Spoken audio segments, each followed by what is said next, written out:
एक शिष्य था, वो बहुत उदास रहता था। एक दिन उसके गुरुजी ने उसे नींबू शरबत में ज़्यादा नमक डालकर पीने के लिए दिया।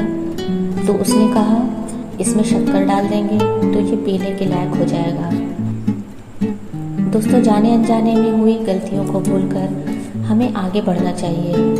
अगर दुख देने वाली बातों पर ही टिके रहेंगे तो ज़िंदगी का दुख कभी भी दूर नहीं हो पाएगा।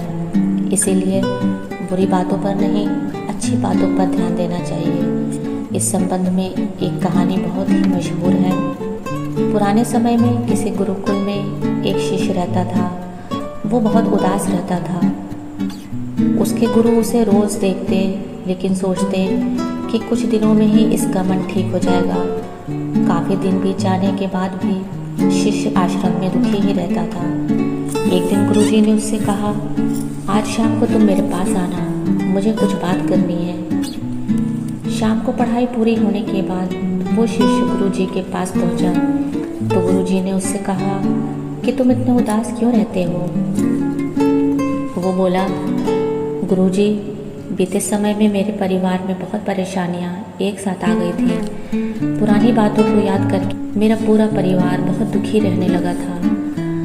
उन्हें याद करके यहाँ दुखी रहता हूँ। मेरा मन पढ़ाई में नहीं लग पाता है। गुरु ने कहा, क्या तुम नींबू शरबत पियोगे? उससे तुम्हें अच्छा महसूस होगा।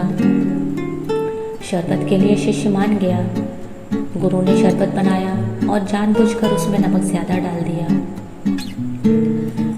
जैसे ही शिष्य ने थोड़ा सा शरबत पिया तो ज़्यादा नमक की वजह से उसका मुंह बिगड़ गया। उसने गुरु से कहा, गुरुजी, इसमें नमक तो बहुत ज़्यादा हो गया है। गुरुजी बोले, अच्छा, शायद गलती से ज़्यादा नमक डल गया, मैं इसे फेंक देता हूँ, फिर दूसरा शरबत बना लेता हूँ। तो शिष्य बोला, गुरुजी, इसे फेंकने की ज़रूरत नहीं है, इसमें थोड़ा शक्कर डाल देंगे तो मिठास से शरबत खारापन कम हो जाएगा और हम इसे पी लेंगे।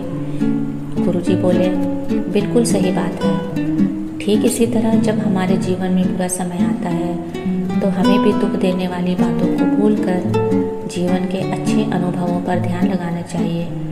ऐसा करने से बुरे समय में भी हमारी सोच सकारात्मक रहती है।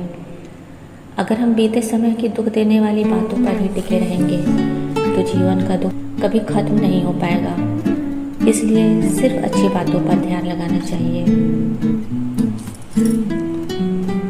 तो इस कहानी से हमें ये सीख मिलती है कि बीते समय को बदल नहीं सकते, इसलिए दुख देने वाली बातों को भूलकर अच्छे अनुभव पर ध्यान देना चाहिए।